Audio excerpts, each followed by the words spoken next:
best-selling author and the chief global strategist for West Shore Funds. He's the former general counsel of Long-Term Capital Management, a consultant to the U.S. intelligence community and to the Department of Defense. He's also an advisory board member of Physical Gold Fund. Hello, Jim, and welcome. Good morning, John. How are you?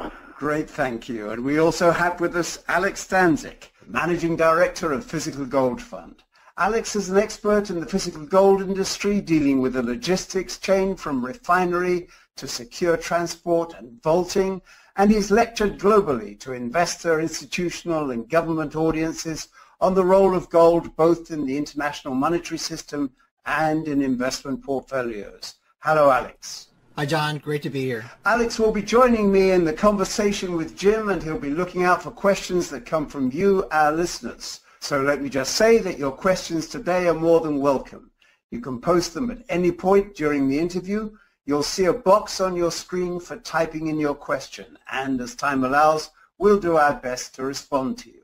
So, Jim, let's start with a global question. You're just back from a trip to China at a time when military tensions are rising in the South Sea, and you've returned to find Washington and the media consumed with the question of Russia. So stepping back from the political dramas, could you summarize your current perspective on the triad of world powers, Russia, China, and the United States? How do you expect the balance of power between these three to shift in the coming years? And what impacts do you anticipate on world markets and the monetary system? Well, that is a huge question, John, and thank you. It gives us a lot to talk about and a lot to chew on. The key phrase you used was the balance of power, and you correctly identified the three most important players, China, the U.S., and Russia, impact on markets. There's a lot there, so let me unpack that a little bit for our listeners. The starting place is the idea that there are only really three countries in the world of primary importance: the U.S., Russia, and China. Now, U.S. and China is kind of easy for most people. Well, they're the first and second largest economies in the world. You can actually debate what order they come in. I use nominal GDP, which would put the U.S. first, but some analysts use what's called purchasing power parity GDP, meaning adjusted for what you can actually buy with the money, which would put China first. But that's an academic debate. It doesn't matter, really. That's the first and second largest economies in the world, second largest bilateral trading relationship in the world. So clearly they're paramount. Russia is a more interesting case. It's the 12th largest economy in the world, so it's not in the top two or three, but it's the largest landmass in the world. It is a nuclear power. It is the second largest energy producer in the world. And by all measures, and it is in effect an imperial power, so by all measures I would include Russia in those in the big three. Everyone else is either a secondary power, a tertiary power, an ally, a proxy. They tag along with one of the big guys, but they're the three that really count. Now, I suppose a lot of our listeners, when they were children, maybe teenagers even, or even today, played the game of Risk, the Parker Brothers board game of Risk. If you know how Risk is played, it's a geopolitical strategy game. You usually start with 5 or 6 players, but within not a very long period of time, you're down to 3. And what always happens is that 2 of those players either explicitly or implicitly realize that if they make an alliance and systematically crush the third player, that player will be wiped from the board, and then those two they'll turn on each other to win the game, but at least in the short run, it's advantageous to go 2 against 1. That's a typical balance of power play. Well, for the last, I would say, 7 or 8 years, certainly the most of the Obama administration, that 2 against 1 dynamic has applied. From Washington's perspective, it was China and the U.S. ganging up on Russia. Russia was sanctioned because of Crimea, sanctioned because of Ukraine, sanctioned because of their electoral practices. Obama more or less said Putin had to go. He was on the wrong side of history. So, you know, Trump has this reputation as a guy who insults people, but if you look at what Obama has said about Putin, there's some of the most insulting language I've ever heard between 2 major heads of state. You know, Putin returned the favor in the last election by, you know, the hacks and the releases and all that stuff, which I think we don't need to go into, but I think people are pretty familiar with that. So it's sort of been, you know, China and the U.S. ganging up on Russia. But there was a major failure of U.S. foreign policy, which was sort of behind the scenes. The dynamic was actually Russia and China ganging up on the United States. And one of the keys to U.S. foreign policy the last 50 or 60 years has been to make sure that Russia and China never form an alliance, basically keep them separated was the key. But China and Russia have been deepening their alliance through the Shanghai Cooperation Organization. That's a military and economic treaty. The BRICS institutions, the BRICS analogs to the IMF and the World Bank, the critical infrastructure, bilateral trade deals, bilateral currency swaps, arms sales. There's a whole long list of initiatives where Russia and China have really deepened their relationship. And who's on the losing end of that? Well, obviously the United States, and the United States has withdrawn from the Middle East. Russia stepped in Syria and elsewhere. China's expanding in the South China Sea. Russia's expanding on its periphery. They've got each other's backs, and it starts to look like the U.S. is the odd man out in the game of risk. That is all about to change, and it will change at noon on Friday when Donald Trump is sworn in as the 45th President of the United States. He's made it crystal clear that the new game is going to be Russia and the United States allying against China. Suddenly China's the odd man out. And it's ironic to see President Xi of China is in Davos this morning giving a speech about globalization. Meanwhile, behind the scenes, there are all kinds of linkages going on between Russia and the U.S. This has huge implications for markets. For one thing, the U.S. and Russia are the first and second largest energy producers in the world. Trump will also pivot away from Iran towards Saudi Arabia. Saudi Arabia is the third largest energy producer in the world. So you put U.S., Russia, and Saudi Arabia in a loose alliance, they dominate the energy markets. They can cut you off, they can supply, they can make the price whatever they want. Who needs energy the most? China. China has very little oil or natural gas. It does have coal, but if you've been to Beijing lately, it looks black at noon because the air is so bad and you can't breathe it. So, diseases, pulmonary disease is getting pretty common. So China can't rely on coal beyond a certain point. They're literally choking themselves to death with the pollution, the air quality. So Russia, the U.S., and Saudi Arabia acting jointly have got China completely at their mercy. So now let's bring it to the confrontation between Donald Trump and China, because that's the particular consequence of this realignment I've described. Trump, is the art of the deal. And by the way, you mentioned I just returned from my trip to China, and I do want to talk about that a little bit. It was a fascinating trip. But one of the people I met with was a provincial official, a government official, but from one of the provinces near Nanjing. And I got an email from that person last night just saying, literally, hey, Jim, what's going on with Trump? You're an American observer. We don't understand. And I heard this over and over again in China. And these are from the elites, right? So these were top economists, institutional investors, government officials, the everyday Chinese. And I did speak to people on the street. It's funny, I was walking down the Bund in Shanghai, and people, they say you're an American, and they'll just come up to you. They're Chinese, kind of everyday people, and they want to practice their English because they've been taking English lessons. They don't have the opportunity to travel abroad. So they love just kind of talking to people just to literally practice English. So it's great for me because I did have the opportunity to talk to, students and, like drivers and, just kind of everyday people in addition to the elite. But I heard the same thing everywhere. Two things I heard. Number one, they are scared to death of Trump. They don't get it. They're worried about what he's going to do. They don't understand him.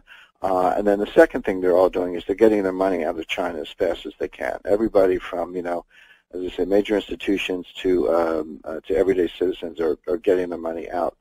By the way, I'll tell a quick anecdote. When I was speaking in Shanghai to something. It was a big economic conference. It was a group of 40, the top economists in China who work for banks and brokers. So the chief China economists of the major banks and brokers, including Chinese offices of U.S. banks. So, J.P. Morgan, Citi, and some others. That was this core group, and then they held a conference, and they invited about 400 institutional investors and others. So top economists, top institutions. That was my audience, and I was invited as one of the keynote speakers. Well, I have a standard, speaker's fee. I charge for stuff like this, and they paid me. But they wired the money from like a trading company in Hong Kong. So it's very clear that all this money is trying to get out of China. China's trying to stop it with capital controls, but everyone's doing all these workarounds. They're using offshore affiliates and invoicing tricks and underpricing exports so they can keep the money offshore, doing whatever they can to get the money out of China. So China's got a really serious problem. They're literally bleeding reserves. They're down over $1 trillion, and it's going out at a rate of about $80 to $100 billion a month. They're going to be broke by the end of 2017. But the only point of telling the story was I've seen it firsthand in terms of my dealings with people there. So the two things I heard were they don't get Trump and they're scared to death, and they're getting their money out. So there's a lot of stress in China. But coming back to this email, so my friend who is a government official asked me, so I think it was the Wall Street Journal this morning, that hundreds, perhaps thousands of these emails are going out. Basically, the Chinese government has activated their network of whether it's government officials, Communist Party officials, who are saying, hey, if you know anybody in America who knows anything about Trump, ask him what's going on, because, as I say, they're just baffled at this point. That's not really surprising. I think Americans are pretty confused. The American media can't figure out Trump. It's not fair to expect Chinese experts to understand it. But I viewed the email that I received as a tiny little, again, sliver, my firsthand intersection with a much broader effort on the part of the Chinese to figure out Trump. Well, I think we can figure out Trump. I think the key to Trump is you just have to say what you see is what you get. I mean, I heard a lot of people say, oh, he talks tough on trade and he talks tough on the currency and all that, but when he gets into office, cooler heads will prevail. He'll tone it down a little bit. That's wishful thinking. I mean, Trump can be confusing. I mean, he does contradict himself, and sometimes you don't know exactly where he's coming from. But there's an amazing consistency in his closest advisors. I mean, people like Peter Navarro, Dan D'Amico, Robert Lighthizer. These are some of the key advisors on trade and finance, and they are all hard shell opponents of absolute free trade, because, I mean, there really isn't any free trade. It's all rigged. It's just a question of who's doing the rigging and who wins and who loses, and they understand that. They're going to take a very hard line on this. Here's the crack up that I see coming. On the one hand, China is losing reserves at an enormous rate, and this is what I call the kind of the 3-2-1 problem, which is they've got $3 trillion of reserves left.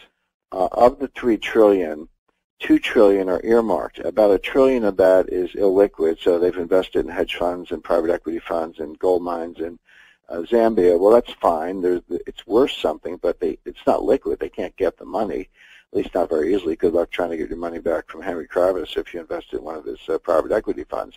Another $1 trillion has to be kept in a precautionary reserve to bail out the banking system, because the banking system is completely shot through with bad loans, and it's technically insolvent. They don't have to bail it out tomorrow, but they're going to have to bail it out sooner than later. So they've got $3 trillion of reserves left. $1 trillion is illiquid. $1 trillion is earmarked to bail out the banking system. That only leaves $1 trillion of liquid reserves to prop up the currency, which they have been doing. But it's costing them, as I say, about $80 billion a month to do that. That means they're going to be broke in a year. If this continues, within 1 year, China will have no liquid reserves, zero. They'll be broke as far as their international payments obligations are concerned. Now, clearly, they're not going to allow that to happen. I mean, they can do the math as easily as I can, and so they're going to have to do something. But what are they going to do? There are only three choices, and this is what the great Robert Mundell, Nobel Prize-winning economist, in the early 60s, he called this the impossible trinity.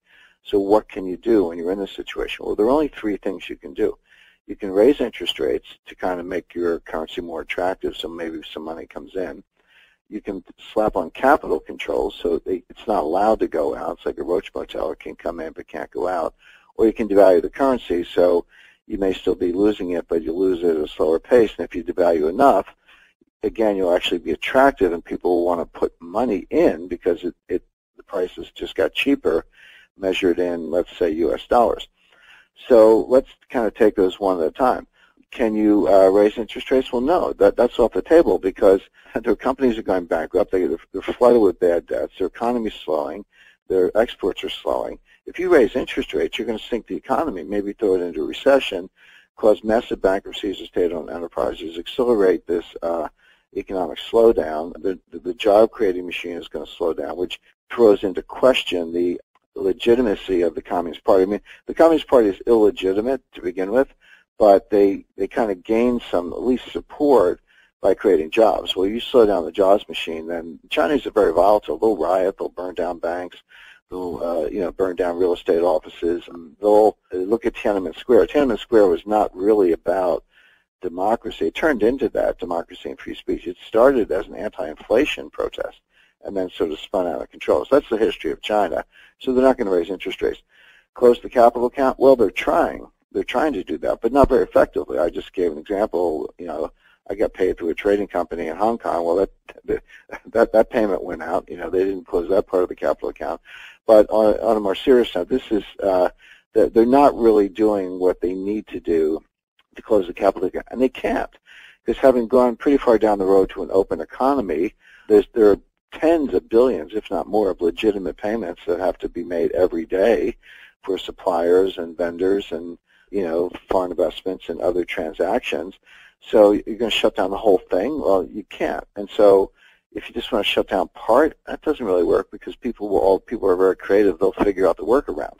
And the IMF doesn't like it. Remember October 1st, 2016, just a few months ago, the IMF included the Chinese yuan in the SDR, saying it's a global reserve currency. And as we said on prior calls, it's not really a global reserve currency, but they're pretending it is, and they got the IMF, good housekeeping seal of approval. Well, one of the IMF conditions is you have to have an open capital account. So they're not going to close the capital account really effectively, because they'll anger the IMF and breach that deal. So as I say, they're trying, but not very effectively, and that's not really going to get them where they need to be. So if interest rate hikes are off the table, and if they can't close the capital account effectively, what's left? Devaluation. Well, what is Trump screaming about? Trump's screaming about devaluation. He says the Chinese are keeping the yuan too cheap. Well, they might be about to do a maxi devaluation, take it really, really down. So then what is the rest of Trump's wish list? Well, he wants help on North Korea, because of the North Korean nuclear program. The North Koreans are getting closer to miniaturizing their nuclear devices into a small, you got to make it small to fit on a warhead. They're getting closer to being able to do that, and they're perfecting their ICBM, intercontinental ballistic missile technology. Again, they're not there, but they're trying really hard, and they're making some progress, and they're getting closer to the point where they can nuke Seattle. Now, the U.S. is not going to let that happen, which means we might have to, bomb North Korea to shut down the program. But who has more influence over North Korea than China? The answer is nobody. So Trump's saying to China, help us out with North Korea. But China can't do it. The reason is, if China gets aggressive with North Korea will open the border and let 1 million starving North Korean refugees flood into Manchuria, which is also destabilizing to the Communist Party. So they can't help there. What else is Trump on? Trump's trying to use Taiwan and the one China policy as a trump card. No pun intended, but he's playing with fire there. You're talking about revisiting the one China policy. Well, the first thing you learn in China is Taiwan is non-negotiable. It is non-negotiable. They consider Taiwan as much a part of China as we consider California part of the United States. Californians may have different political views, but no one thinks they're not part of the United States. So calling for Taiwan independence would be like China saying we think California should be independent of the United States. Well, that's not going to happen, and neither is Taiwan. And so that's a non-starter. And the third area is the South China Sea. There, Rex Tillerson, the designated Secretary of State in his confirmation hearing, talking about these Chinese artificial islands that they've got going on, said they should be denied access to those islands. Well, that's fine. I don't necessarily disagree, but the time to say that was 5 years ago, not now. They've built up those islands, and they're putting on landing strips and military bases and surrounding them with Chinese warships. Now, the U.S. has the power to stop that, but you're talking about a blockade of some sort, which is an act of war. And the Chinese said that. They said, don't go there because that will put us in a state of war. So do you want a shooting war with China? That's kind of scary, but the point is that's where that's heading. and the Chinese can't back off of losing face. And by the way, the South China Sea is also existential. The reason they're taking it over is not for oil. There is some oil there, but it's for protein. They want the fish to feed their people. It's one of the largest, fishing areas in the world. They don't want the Filipinos and the Vietnamese and others, depleting the protein. So Trump is looking for help on North Korea, Taiwan, South China Sea, currency manipulation, and China can't help with any of them because they're just stuck. I mean, they've got other issues, namely their own survival. But Trump's not backing off. So maybe I could explain it to Trump just the way I explained it to our listeners, but I don't know that it would change anybody's mind. So you're looking at a major, major confrontation between China and the United States. And how is that going to play out? Well, it's going to play out in currency wars, trade wars, maybe a shooting war the way things are going, either with North Korea or with China. And what does that do for gold? Well, all of these things, all of these geopolitical vectors are extremely good for gold. They could slow down economic growth. You could see the dollar get a lot stronger, which is a headwind for gold. But remember, there are two things that drive gold. One is a weaker dollar. The other one is geopolitical issues that cause a flight to quality. And by the way, Trump came out Friday rather, in an interview with the Wall Street Journal. He said the dollar's too strong. Anthony Scaramucci, who's one of his main economic spokesmen in Davos, said the same thing. The dollar's too strong. So you got Trump and one of his major spokesmen saying the dollar's too strong. What does that mean? Well, they want a weaker dollar. What does a weaker dollar mean for gold? It means higher dollar gold prices. So even though China may be devaluing, and that's going to cause a confrontation with Trump, Trump's telling Europe and Japan and China, even if China doesn't respond, that we need a weaker dollar. So you have two major tailwinds for gold. A weaker dollar coming, geopolitical risk escalating, all in the larger context of this alliance between Russia and the United States against China. So this is going to get very ugly very fast. I'm not, as I say, I was just in China, and I talked to people there, and when I came back from China, I went to Washington, and I met with a bunch of the top national security people at a private dinner in Georgetown on Thursday night. This is escalating. It's spinning out of control. I'll give you two quick anecdotes, John, because I can talk technicals all day, but a lot of times the human reaction is the most valuable to me. It's what I learn things. When I gave my presentation, we had a translator, so I was speaking in English. Most of the audience was listening in Chinese. One Citibank economist from England said, when we sat down, he shook my hand, he said, "Great presentation, Jim, but you are a Chinese translator's nightmare," because I speak too fast, which is probably true. But so who knows what they were actually hearing. But my last slide, I had about 20 slides, and my second to last slide, I think, was my model portfolio, and I had 10% gold. That's my standard recommendation. When I put that slide up, about 50 people in the room jumped out of their seats and whipped out their iPhones and took pictures of the slide. They didn't have a handout or a copy, but they were like, "I want a picture of that because I want to kind of, in effect, write it down and see what's going on." I hear a lot of positive things about gold. I also met privately, kind of one-on-one. There were like four of us at a breakfast table, but I met with three of the most powerful Chinese gold dealers. I can't mention their specific names of their banks, but two people from one of the largest banks in China, one person from one of the other largest banks in China, but they were the head of precious metals for those banks. So these are the people who move the gold in China.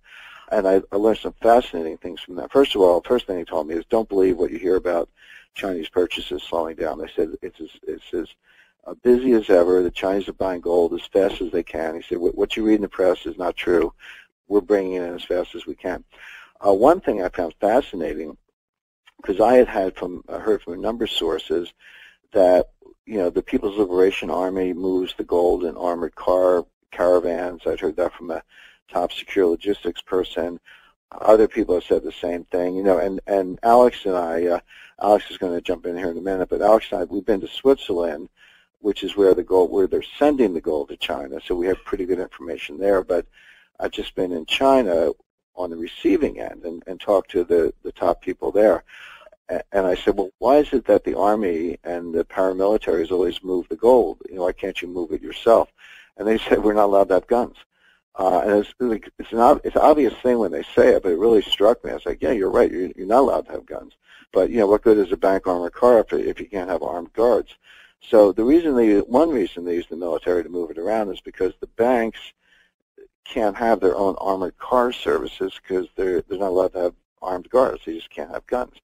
So the way it works is that a plane will leave Switzerland, leave Zurich. It could be any cargo carrier, Chinese airline, Swiss airline, whatever, with a Brinks consignment on board from, Argor or Tamp or one of the big Swiss refineries.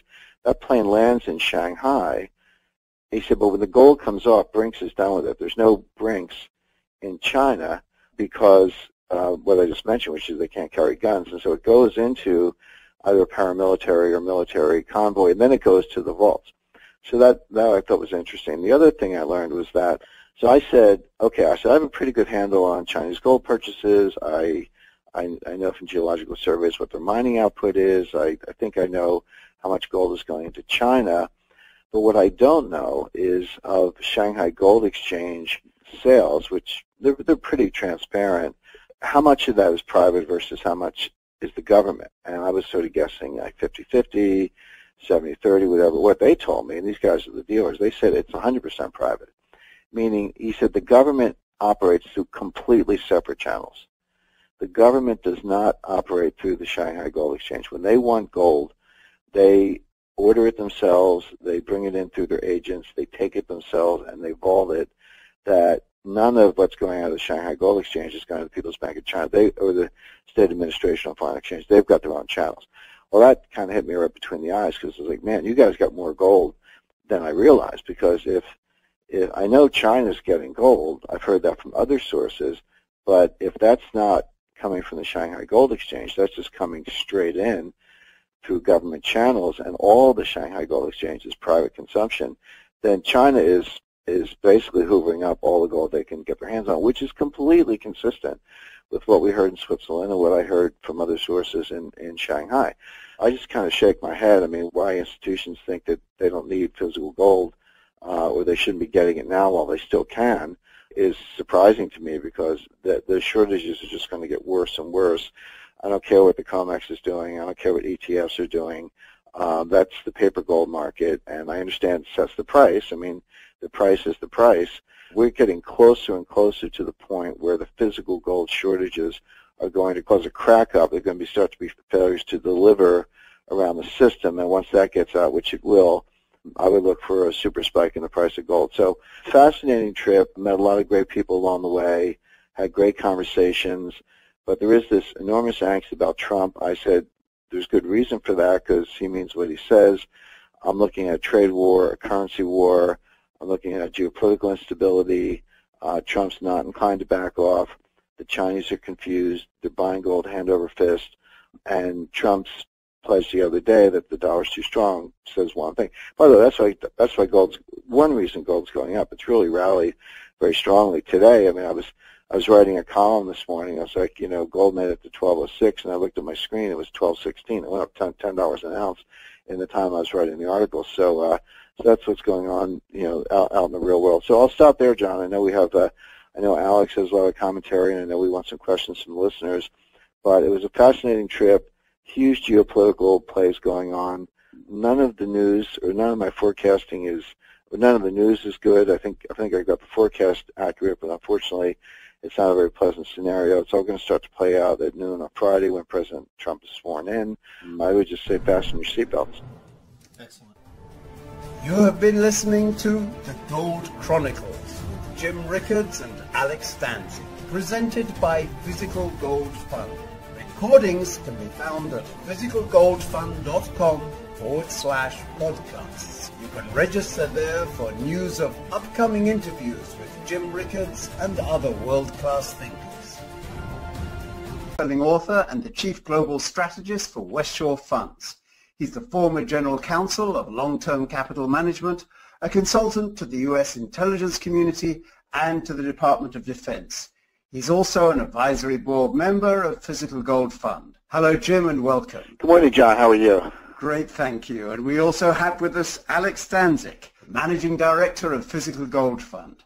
Alex is an expert in the physical gold industry, dealing with the logistics chain from refinery to secure transport and vaulting, and he's lectured globally to investor, institutional, and government audiences on the role of gold both in the international monetary system and in investment portfolios. Hello, Alex. Hi, John. Great to be here. Alex will be joining me in the conversation with Jim, and he'll be looking out for questions that come from you, our listeners. So let me just say that your questions today are more than welcome. You can post them at any point during the interview. You'll see a box on your screen for typing in your question, and as time allows, we'll do our best to respond to you. So, Jim, let's start with a global question. You're just back from a trip to China at a time when military tensions are rising in the South Sea, and you've returned to find Washington and the media consumed with the question of Russia.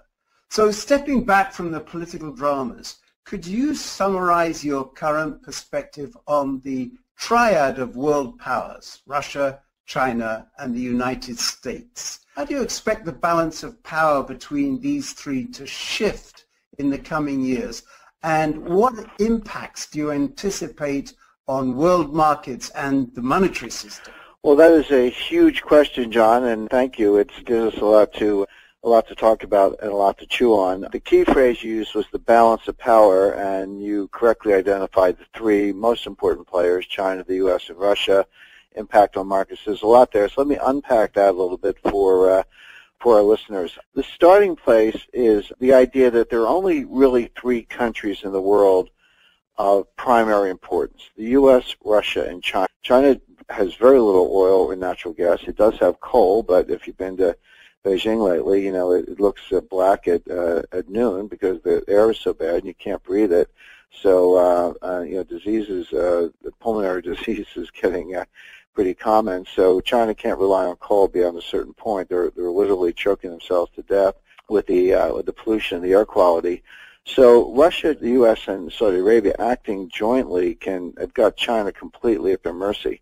So now let's bring it to the confrontation between Donald Trump and China, because that's the particular consequence of this realignment I've described.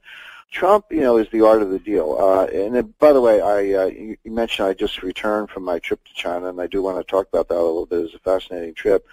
But one of the people I met with was a provincial official, a government official, but from one of the provinces near Nanjing. And I got an email from that person last night just saying, you know, literally, hey, Jim, what's going on with Trump? You know, you're an American observer. We don't understand. And I heard this over and over again in China. And these are from the elites, right? So these were top economists, institutional investors, government officials, you know, the everyday Chinese. And I did speak to people on the street. It's funny, I was walking down the Bund in Shanghai, and people, they say you're an American, and they'll just come up to you. They're Chinese, you know, kind of everyday people, and they want to practice their English because they've been taking English lessons. They don't have the opportunity to travel abroad. So they love just kind of talking to people just to literally practice English. So it's great for me because I did have the opportunity to talk to, you know, students and, you know, like drivers and, you know, just kind of everyday people in addition to the elite. But I heard the same thing everywhere. Two things I heard. Number one, they are scared to death of Trump. They don't get it. They're worried about what he's going to do. They don't understand him. And then the second thing they're all doing is they're getting their money out of China as fast as they can. Everybody from, you know, as I say, major institutions to everyday citizens are getting their money out. By the way, I'll tell a quick anecdote. When I was speaking in Shanghai to something. It was a big economic conference. It was a group of 40, the top economists in China who work for banks and brokers. So the chief China economists of the major banks and brokers, including Chinese offices of U.S. banks. So, you know, J.P. Morgan, Citi, and some others. That was this core group, and then they held a conference, and they invited about 400 institutional investors and others. So top economists, top institutions. That was my audience, and I was invited as one of the keynote speakers. Well, I have a standard, you know, speaker's fee. I charge for stuff like this, and they paid me, but they wired the money from like a trading company in Hong Kong. So it's very clear that, you know, all this money is trying to get out of China. China's trying to stop it with capital controls, but everyone's doing all these workarounds. They're using offshore affiliates and invoicing tricks and underpricing exports so they can keep the money offshore, doing whatever they can to get the money out of China. So China's got a really serious problem. They're literally bleeding reserves. They're down over $1 trillion, and it's going out at a rate of about $80 to $100 billion a month. They're going to be broke by the end of 2017. But the only point of telling the story was I've seen it firsthand in terms of my dealings with people there. So the two things I heard were they don't get Trump and they're scared to death, and they're getting their money out. So there's a lot of stress in China. But coming back to this email, so my friend who is a government official asked me, so I think it was the Wall Street Journal this morning, that hundreds, perhaps thousands of these emails are going out. Basically, the Chinese government has activated their network of whether it's government officials, Communist Party officials, who are saying, hey, if you know anybody in America who knows anything about Trump, ask them what's going on, because, as I say, they're just baffled at this point. That's not really surprising. I think Americans are pretty confused. The American media can't figure out Trump. It's not fair to expect Chinese experts to understand it. But I viewed the email that I received as a tiny little, again, sliver, my firsthand intersection with a much broader effort on the part of the Chinese to figure out Trump. Well, I think we can figure out Trump. I think the key to Trump is you just have to say what you see is what you get. I mean, I heard a lot of people say, oh, he talks tough on trade and he talks tough on that. Now, U.S. and China is kind of easy for most people. Well, it's the first and second largest economies in the world. You can actually debate what order they come in. I use nominal GDP, which would put the U.S. first, but some analysts use what's called purchasing power parity GDP, meaning adjusted for what you can actually buy with the money, which would put China first. But that's an academic debate. It doesn't matter really. That's the first and second largest economies in the world, second largest bilateral trading relationship in the world. So clearly they're paramount. Russia is a more interesting case. It's the 12th largest economy in the world, so it's not in the top 2 or 3. But it's the largest landmass in the world. It is a nuclear power. It is the second largest energy producer in the world. And by all measures, and it is in effect an imperial power, so by all measures I would include Russia in those in the big 3. Everyone else is either a secondary power, a tertiary power, an ally, a proxy. They tag along with one of the big guys, but they're the 3 that really count. Now, I suppose a lot of our listeners, when they were children, maybe teenagers even, or even today, played the game of Risk, the Parker Brothers board game of Risk. And if you know how Risk is played, it's a geopolitical strategy game. You usually start with 5 or 6 players, but within not a very long period of time, you're down to 3. And what always happens is that 2 of those players either explicitly or implicitly realize that if they make an alliance and systematically crush the 3rd player, that player will be wiped from the board, and then those 2 they'll turn on each other to win the game, but at least in the short run, it's advantageous to go 2 against 1. That's a typical balance of power play. Well, for the last, I would say, 7 or 8 years, certainly most of the Obama administration, that 2 against 1 dynamic has applied. From Washington's perspective, it was China and the U.S. ganging up on Russia. Russia was sanctioned because of Crimea, sanctioned because of Ukraine, sanctioned because of their electoral practices. Obama more or less said Putin had to go. He was on the wrong side of history.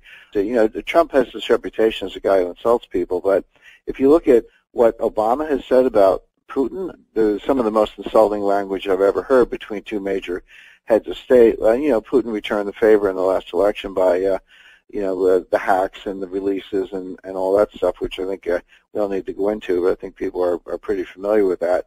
So it's sort of been, China and the U.S. ganging up on Russia. But there was a major failure of U.S. foreign policy, which was sort of behind the scenes. The dynamic was actually Russia and China ganging up on the United States. And one of the keys to U.S. foreign policy the last 50 or 60 years has been to make sure that Russia and China never form an alliance, basically keep them separated was the key. But China and Russia have been deepening their alliance through the Shanghai Cooperation Organization. That's a military and economic treaty. The BRICS institutions, the BRICS analogs to the IMF and the World Bank, the critical infrastructure, bilateral trade deals, bilateral currency swaps, arms sales. There's a whole long list of initiatives where Russia and China have really deepened their relationship. And who's on the losing end of that? Well, obviously the United States, and the United States has withdrawn from the Middle East. Russia stepped in. in Syria and elsewhere. China's expanding in the South China Sea. Russia's expanding on its periphery. They've got each other's backs, and it starts to look like the U.S. is the odd man out in the game of risk. That is all about to change, and it will change at noon on Friday when Donald Trump is sworn in as the 45th President of the United States. He's made it crystal clear that the new game is going to be Russia and the United States allying against China. Suddenly, China's the odd man out. And it's ironic to see President Xi of China is in Davos this morning giving a speech about globalization. Meanwhile, behind the scenes, there are all kinds of linkages going on between Russia and the U.S. This has huge implications for markets. For one thing, the U.S. and Russia are the first and second largest energy producers in the world. Trump will also pivot away from Iran towards Saudi Arabia. Saudi Arabia is the third largest energy producer in the world. So you put U.S., Russia, and Saudi Arabia in a loose alliance, they dominate the energy markets. They can cut you off, they can supply, they can make the price whatever they want. Who needs energy the most? China.